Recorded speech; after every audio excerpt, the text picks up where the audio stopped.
We welcome in the third member of our crew on the field today. We say hello to Eva Zaccaria.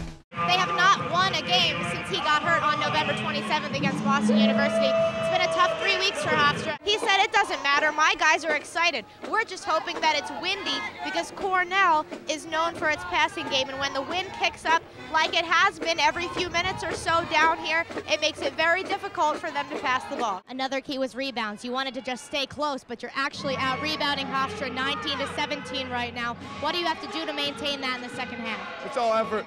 Even though the Green Wave are technically the away team, this is without a doubt an amazing home field advantage for these guys in the second half. Before tonight's game, he tweeted that he finally gets a chance to watch Hofstra play and to possibly see Nat Lester score his 1,000th point. It's shaped like an attack stick, which is something most goaltenders will use to improve their hand and eye coordination. Coach was very honest. He said, "There's no way that we're going to come back and win this game if we continue turning the ball over like we did in the first half."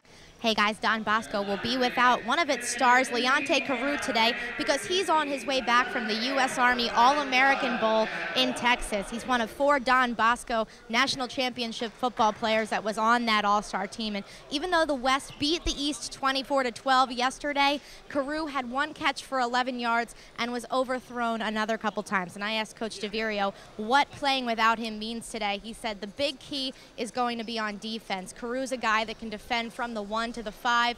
He's a force on the rebounds, and he's a force on their press. You'll see them limit the press today, guys. Glen Ridge head coach Beth Larkin offered her insight on today's championship game. Of course, her Ridgers lost to Morristown in Tuesday's semifinal game, and coach said that if there is one team that can end the Quakers' streak, that it is these Chatham Cougars, a team that also beat her Ridgers 20-7 earlier in the season.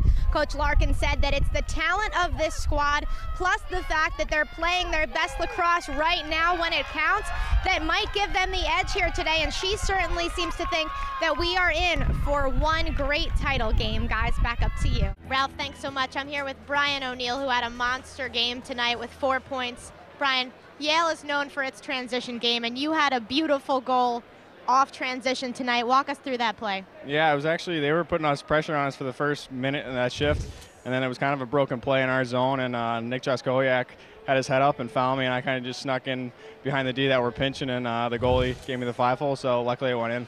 One of Coach's keys that he told us tonight was some confidence in your zone. Now, Princeton dominated on offense for a lot of the night tonight. How good did you guys feel on defense?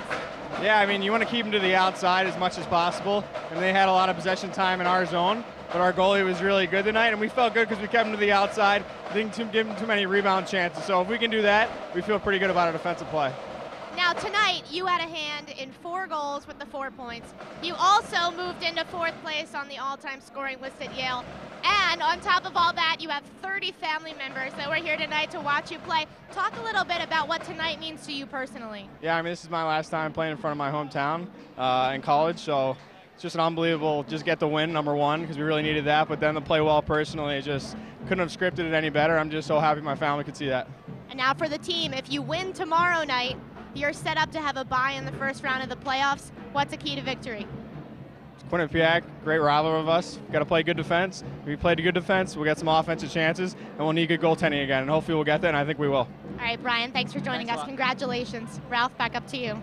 And the Syracuse win was a treat for SU fans tonight, but here, Friday nights are usually reserved for high school football. But never fear, we didn't forget the rest of the Central New York gridiron. We kick things off with the defending sectional champs, West Genesee, hosting CNS, and on the opening drive of the game, CNS in the red zone. But Nas Howard gets his hand on it, and ladies and gentlemen, he is off and running. Thanks to some great blocks from his teammates, Howard takes it 102 yards to put his team up 7-0.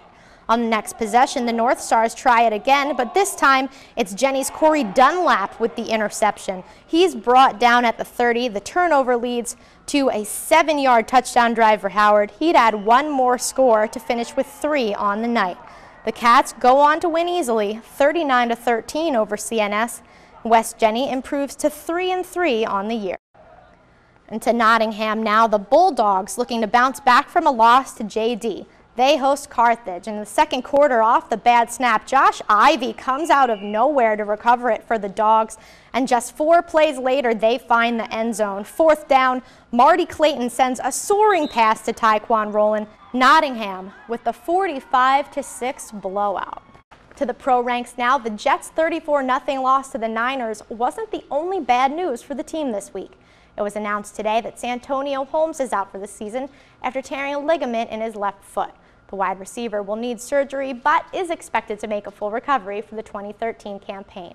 The absence of Holmes won't make life any easier for Mark Sanchez and a stagnant Jets offense that managed just 145 yards yesterday. You knew at some point that if Sanchez struggled, the questions about Tim Tebow wouldn't wait very long. And apparently, folks, after just 4 weeks, we've reached that point. You know, I don't want to get into the what ifs of this, that, or whatever.